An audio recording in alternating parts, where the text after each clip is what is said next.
What is going on, guys? Welcome back to another episode of Talking Halos. I'm your host today, Jared Timms, and I'm joined alongside my co-hosts, my partners in crime, Brock Davis and Nate Green. Fellas, how we doing?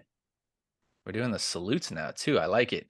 And you're red, white, and blued out already. Both of you guys are. I don't have anything. Jeez. Both of you guys got the USA stuff on for the USA game. That would have already been played. This podcast going to come out right after this. Right after this. Right after the game is played. Okay. We're putting this out, okay? Okay. So when you guys are watching this, USA is either won or lost. You are either in a good mood or bad mood. I have a feeling they're going to win. But it's Oh no, a big game. You can't say that. You of all people can't say that. Way it. to go. I've already said it. No matter what, it's Jared's fault.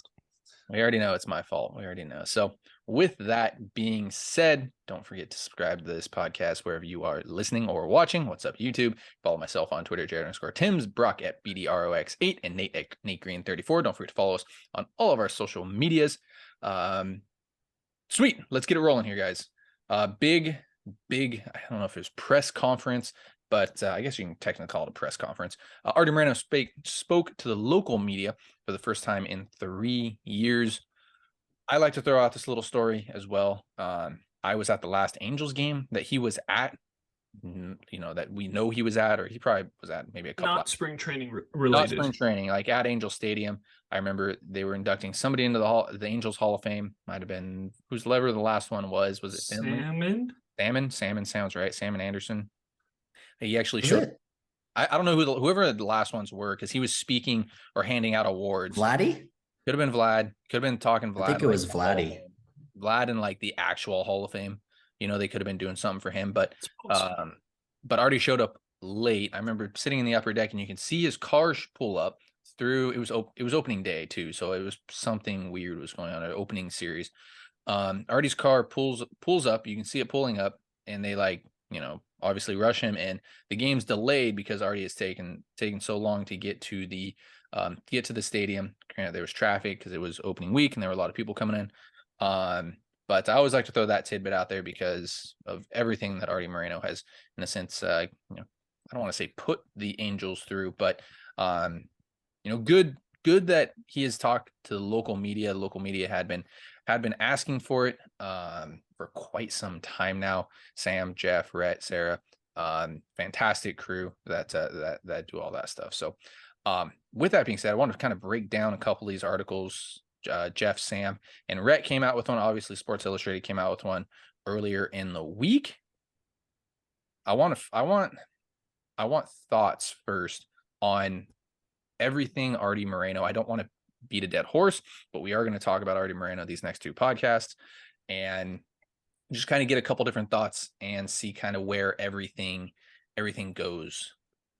So Brock, thoughts on these articles? Was there anything that you took away? I know I had, you took some notes on a couple of these articles, any key things you want to bring up. I also have some quotes that I want to bring up. Nate, not negative anymore. Nate, I know you want to talk about some stuff as well.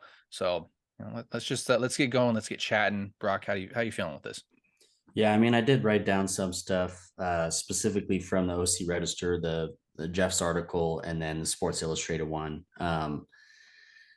I find certain things in here, I don't want to say hypocritical, but almost as, for lack of a better term, like I'll believe it when I see it type thing.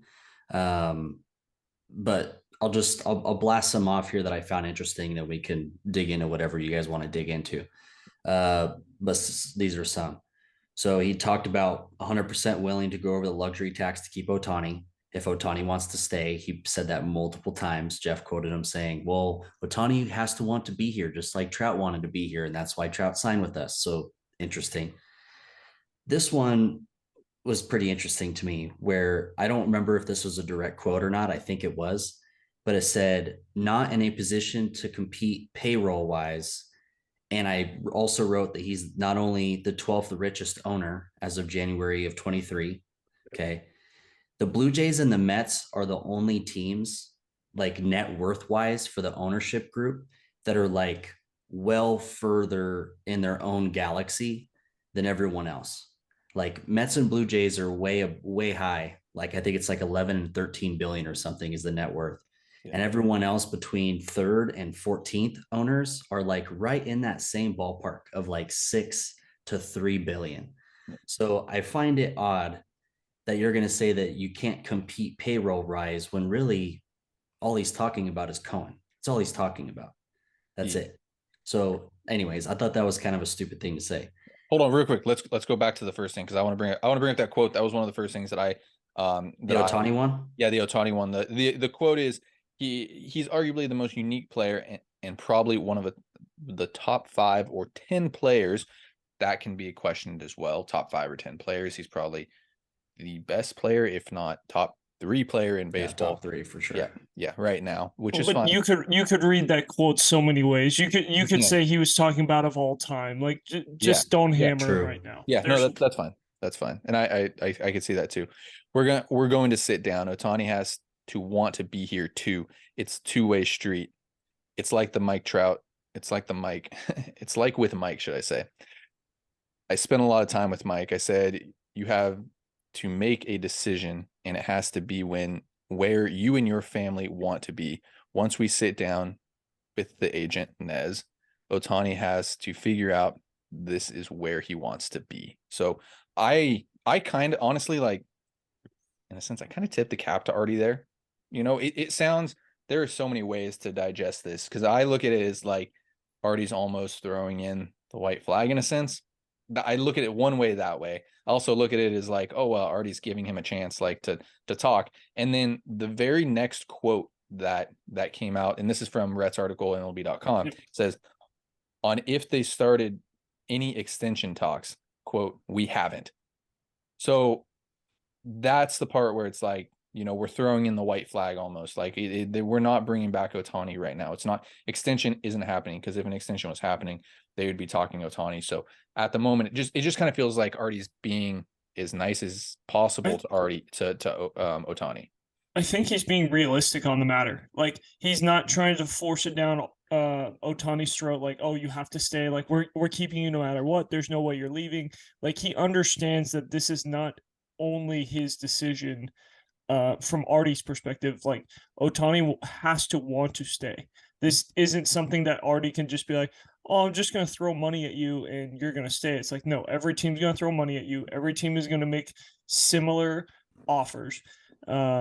Maybe the Mets go a little bit higher than everyone else, but for the most part, they're all going to be in about the same price range, and it's going to be up to Ohtani. So I really think that he's just being realistic and like trying to temper expectations, because he doesn't want to come out and be like, oh, we're for sure signing him this and that. And then when he doesn't sign in the offseason because, he likes the Dodgers or he likes the Mets or he likes the Yankees better, then you don't have the fans screaming and yelling at Artie going, you said we were going to sign him. You said we were going to sign him, and he didn't sign. So I think he's actually doing himself a favor and like kind of tempering expectations of like, hey, we're going to do everything we can, but it's not just me. It takes 2 to tango here. Well, it's really interesting, and I know Brock, you read this with Jeff Fletcher's article here. And this is a quote straight from that article. Somebody is going to outspend us by $100 million, $200 million. There's nothing you can do, Moreno said. We're not in the position to lose $100 million. You can't start losing $50 million or $100 million a year and keep the business. So from a business perspective, and also from like a realistic perspective too, like you can't build a team by spending that much money. And then also the business perspective of, well, we're not going to be able to throw $50 to $100 million at this guy, year in and year out. I think it's the extra, like, I think if everyone comes in at 400 and, the Mets come in at 500 and, Artie gets the phone call from Ohtani's agent and says, hey, we wanted to stay, but the Mets are offering 500 and you guys are offering 4. So we're going to have to take the Mets, but you have a chance to match it. And I think Artie's basically saying like, hey, I'm not going to go the extra 100 million. If it's 10, 20 million and he gets asked to match, I think he matches. But if it's 50 to 100 million, like what the Mets or Dodgers could do to them, then that, I think, again, he's setting himself up for making sure that he tells everyone, hey, we want him back. I'm going to do everything I possibly can, but I'm not going to be stupid about this decision and throw all this money at one guy when I could possibly, lose money. And we already know from the Sports Illustrated article that he lost money his first couple of years as Angels owner, just trying to get the business back running correctly. So he doesn't want to go back to that standpoint. So I don't know. I think he did a really good job with answering both those questions, trying to say like, hey, we're going to do everything we can. It is not anything that I can control. This is up to Shohei, and if he wants to stay, we're going to give him a package to stay, but it's not up to us. So I think he did a really good job, honestly. Yeah. Brock, you have anything to add on that standpoint of Shohei Ohtani? Because again, yeah, like we're talking. Sorry, let me add this in too, because I was thinking about it as you were saying it. I apologize. Let me add this in. When it comes to the Ohtani side of things, it sounds like they're at a dollar figure right now with where they feel comfortable signing him next year, or at least offering, right? And like the whole Scott Boras thing article, or not article, but the whole Scott Boras video that had been out there for a little while from the former Marlins GM. I can't think of who it is at the moment, but saying like, oh, hey, we're willing to start here. Let's throw in some numbers there, and, at least you can have some conversations. Feels like the Angels have a realistic, good figure that they feel comfortable signing him to at the moment. And obviously that could change this year going into next offseason. But that's what I feel like it sounds like there. And they're, I don't know if extension talks will ever happen. It might just have to wait until till free agency. So Brock, you got anything else to add on to this? Not really. I think it just kind of like Nate said, the realisticness, which I'm not sure if that's a word or not, but the realisticness I think is kicking in with Arte and kicking in with a lot of the people that really want Ohtani to stay. I think that's kind of the market that we've seen, especially develop since the new union contract, where the luxury tax thresholds are going up, which, speaking of, Arte was one of the 4 owners in Major League Baseball to vote against the raising of the luxury tax thresholds, and there's a reason for that. So I think the realisticness of potentially losing Ohtani, because there is a good chance we get outbid $50 to $100 million, like Nate said, and in a certain light, as much as I would love to keep Ohtani, spending 40, 50 million plus on one player, it's detrimental to the roster no matter how you look at it, unless you have an owner like Cohen that's careless, I guess is maybe the right word. But I mean, it's a drop in the bucket. What it seems like to Steve Cohen's empire, net worth, team revenue, all of those things. So, and I don't think the Angels are necessarily in that same boat as I wish we were. So, honestly, at this point, I'm kind of just hey, let's make sure we enjoy this season with Ohtani. And if Arte can work something out, we don't get outbid, then we'll work something out. If not, then let's just enjoy this season. Yep. Yeah, I think that's what all Angels fans should do, and baseball fans in general, because you don't know when, Ohtani might not be playing one of these positions anytime soon. So, second note, Brock, what was that second note? We're going off your notes today. I like it. Are you talking about the payroll wise one, or moving on? The payroll rise. What was that? Oh, that was the one where I said that I just thought it was funny that he said not in a position to compete, because it's just Cohen. Yes. Well, no, that's actually super interesting that you bring that up too, Mm-hmm. because this is something that, I think everybody has kind of talked about. Is this me applauding Arte for being smart? As weird as this sounds, like Arte knowing that this team isn't going to compete year in and year out, so why spend money on it? Like, oh, we're spending a certain amount, but like, is this team actually going to compete? Nate, does that sound weird to you? You kind of get no, I get what you're saying, but I think it goes a different way, and I think it goes back to when Steve Cohen got voted in to be an owner, and when you look at that, Arte was one of 2 guys who voted Steve Cohen not. I believe it was 2, right? Him and Baltimore's. Him and Elias. They both voted for him not to be an owner. Excuse me. So I think part of it goes back to that, where it's like, hey, when I bought a team, I understood that I was going to be one of the top 8 richest guys in this thing, and I understood we were all going to spend this amount of money. But are you crying talking about? No, yes, you are. Just choking right now. Yes, go ahead. Go take a drink of water. Come back. It's fine. I'll get Brock's thoughts if you want. I think you're choking on swallowing your pride. Are you crying about Arte? But no, not at all. Wow. No. So I just think it's one of those things though where like we're going back to the Steve Cohen thing again. And like he's just really saying like, hey, I didn't want this guy and this is why I didn't want it, because now everyone expects all of us to spend 3, 4, 500 million when like realistically you can't survive a business spending that much money on what we make. Yes, he can do it because one, he's making even more money than that. Two, he's getting 40,000 people at every single game. Like that's a big thing. Like he's getting people to the ballpark. And the Angels really haven't been getting people to the ballpark as much as some of these bigger franchises. The Dodgers have been up there. The You gotta Angels, I win. think, are top 10. You got to win. Yeah, winning solves a lot of problems. So I think the Angels are in the top 10 to 15, which is okay. But like for a team who's spending as much money as they do, they're playing in Southern California.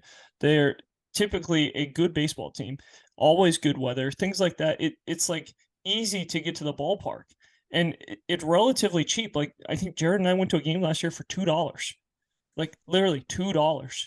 So it's not like they're killing you. And yeah, we sat in the upper deck, but we didn't really care. Hot dog prices are getting a little expensive, but I mean, tickets, yes, get into the game. Yeah, For you sure. can get into the game. And so yeah, I think he's really just throwing another shot at Cohen like, hey, we don't want this guy here because it makes all of us look bad.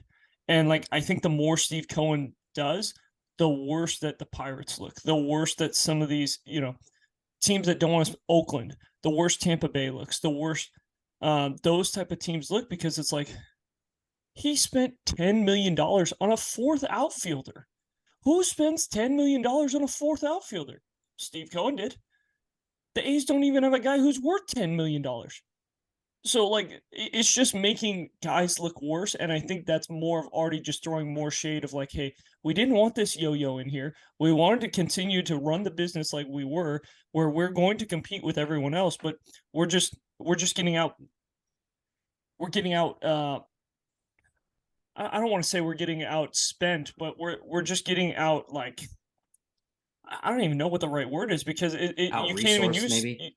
Yeah, maybe out resource is the right word, but it's just really tough on him. And so I think it goes back to Cohen. I don't think it goes to like, I don't think the Angels can compete, because I think if Artie's honest with himself, a roster with Shohei Ohtani and Mike Trout on it should be competing every year with health, like if healthy. So Okay. So hang on, real quick. You go back to when the Angels had Pujols and these guys and that guy and that guy and that guy. I mean, they had a team that was competing and expected to compete year in and year out, and Artie would go and spend, right? Yep. Since then, that hasn't really happened until this offseason, when it was like, well, maybe the Angels are close to contending, or like this is Otani's last year. You almost have to contend with him. It looks horrendously bad if Shohei Ohtani doesn't go to the playoffs as an Angel and then goes somewhere else and goes to the playoffs his first year.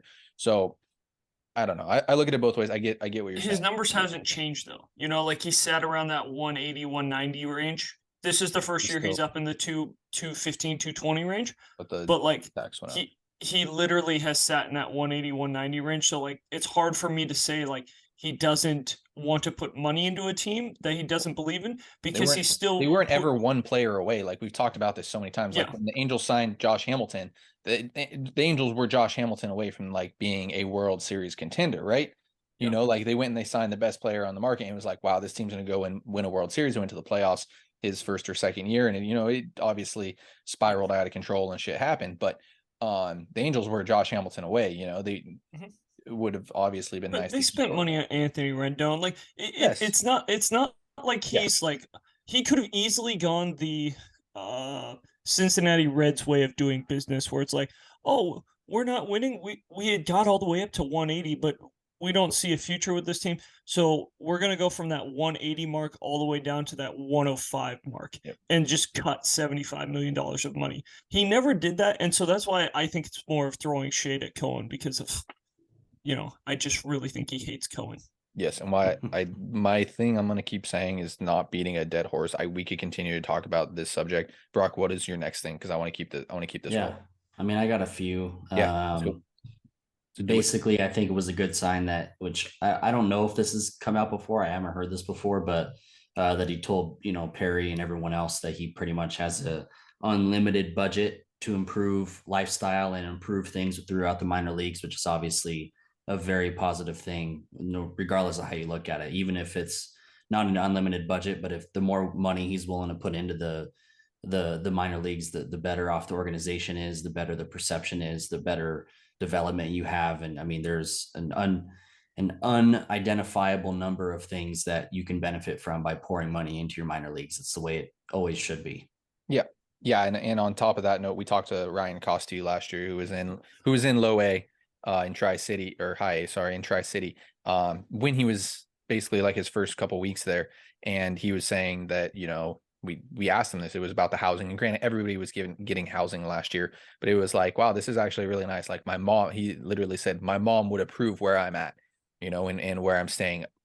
Before this, I don't know if my mom would have ever approved of some of the stuff we were doing, sleeping in the minors. Obviously, like I know there were players sleeping in a motorhome, in a motorhome out in Inland Empire for a little while, and that was crazy to hear that. So yes, I think, MLB is mandating some stuff, but I think we're seeing the fruits of the labor, and investing in the minor leagues, investing in the future, like we've talked about before. So, and you're seeing stuff around Angel Stadium get redone. You're seeing a new paint job. You're seeing some stuff at Spring Training Complex get done. So like, I think he's fully investing. Like this might be the first year in a while that he's like actually fully investing in the Angels, and not like, oh, let's just dip my toe in and like, I'm doing my job, but I'm not going above and beyond. So it is good to see that.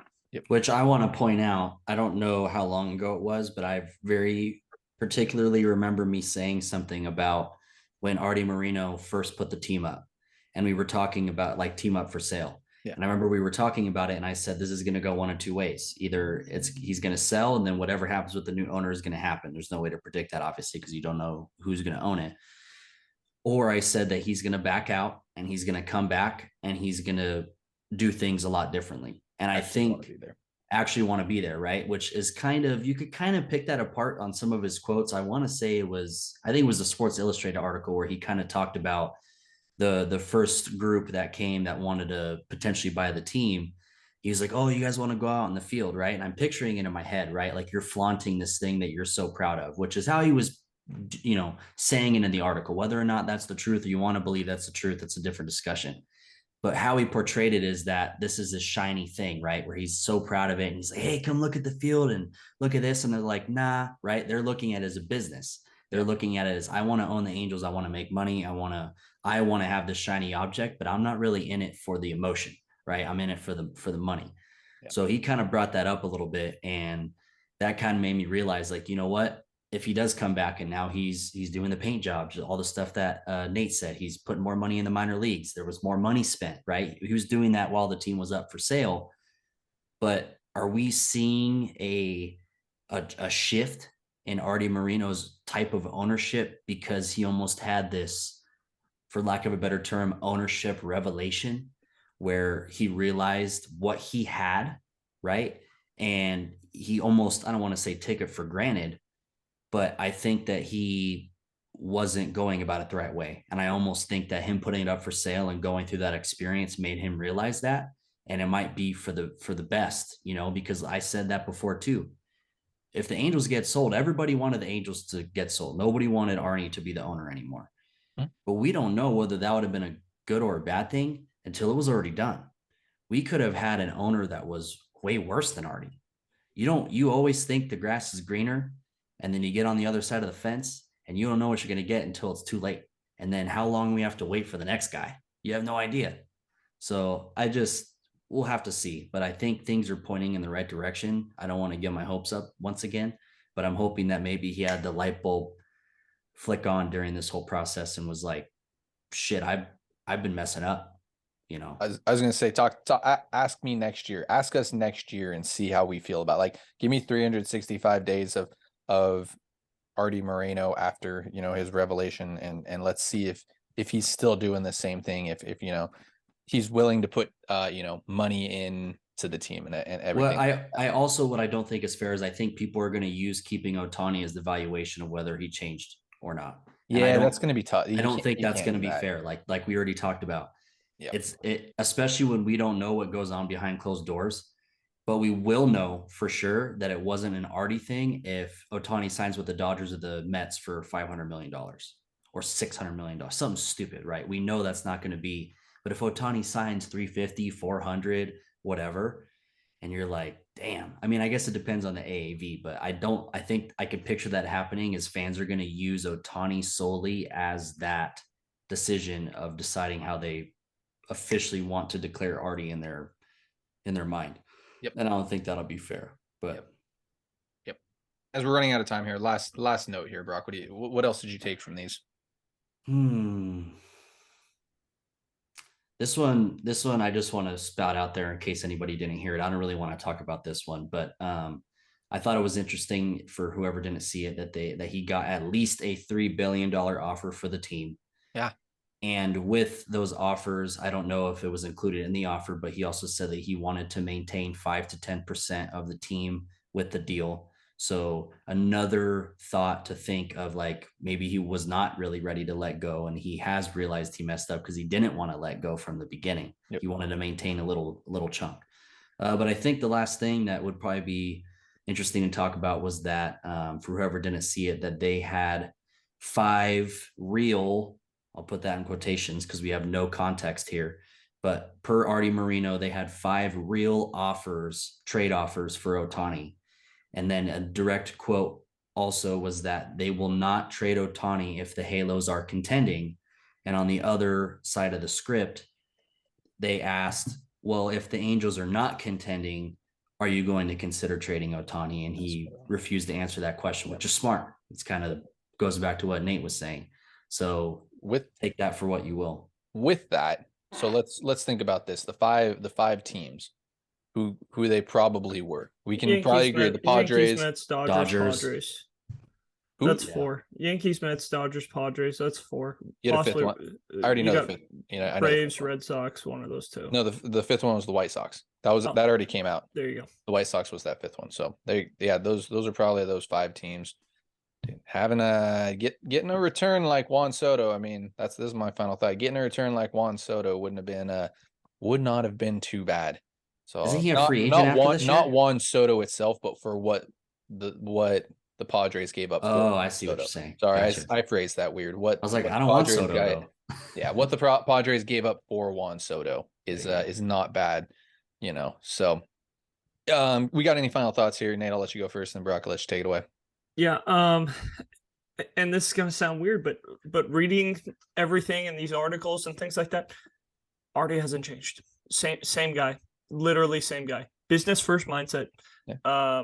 Wants the superstar, and trying to say the right things. What did he say? What did he call Arte, or not Arte? What did Arte? Yes. What did Arte call Shohei in the SI article? One of the best business moves you can make. Yeah. I don't think Arte has changed. I think like everyone wants to make some things because Arte spoke this time, and it's like, he's the same guy he always has, and that's one thing that like you can't get upset about with Arte. He is Mr. Consistency. You know how much money he's going to spend. He's going to spend at least 190 every single year. Obviously, this year's a little bit different because of Otani, but he's going to spend right around that number. He's going to want to get a big superstar, and he's going to want to do things that are business related. Like, yes, he wants to win. Business is first, winning is second. And I think you see it, like everything he talks about is all according to those notes. And so I think that, it's the same old guy. Like he's going to do some things to make it look a little better. Like, oh, I got to say the right things. I got to do the right things. But like, deep down, he is who he is. And he's the most consistent guy you can think of. Yeah, it was promoter, by the way. The term I was looking for was the best promoter in baseball.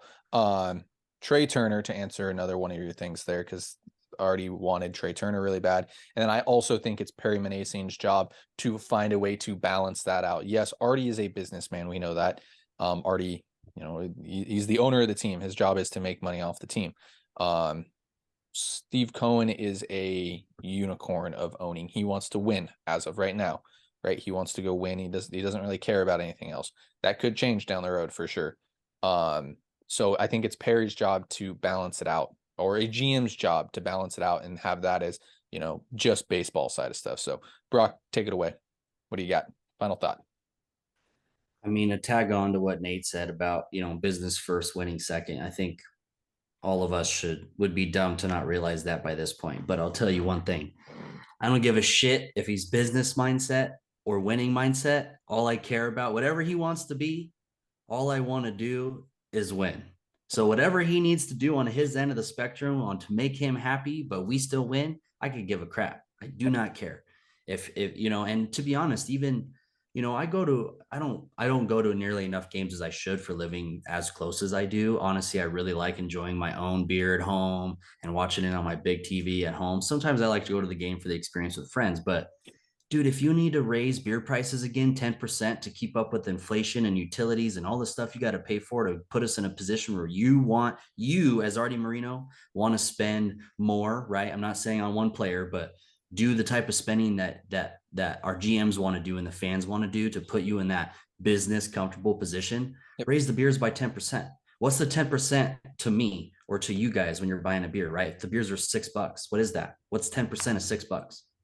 60 cents. Yeah. So if paying $6.60 or even $7, which would be probably 18%, somewhere in that ballpark, 18 to 20%, somewhere around there, to pay an extra $1 for a beer or $1 extra for a hot dog, like he is so hung up on that thought when he first came in, right? It's like, I cut the beer prices, right? And he thinks that that's still like holding his fan base strong, where it's like, oh, well, that's who Artie was. No, none of us give a shit about that anymore, dude. I don't. What have you done for me lately?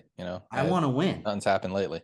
Like, cool, dude. I was like 6 when you cut beer prices, right? Like, and now it's like, I'm grown up. I'll pay $7 for a beer if I can win. So if you need to bring up the cost of things to where it's still affordable, it's not going to screw over the common person, but it's going to put you in a position that you're comfortable spending more or doing however you need to do. That's fine. Put the business first. That's still business. Everything I just said is business. Make more money, get us to win. That's all I care about. That's all I care about. Winning cures a lot. So, with all that being said, guys, thank you so much for listening and watching. You can subscribe if you would like to. You can follow us on all our social mediums. You can follow myself on Twitter, Jared_Timms, Brock at BDROX8, Nate at NateGreen34. Guys, thank you so much for listening. Have a great rest of your day.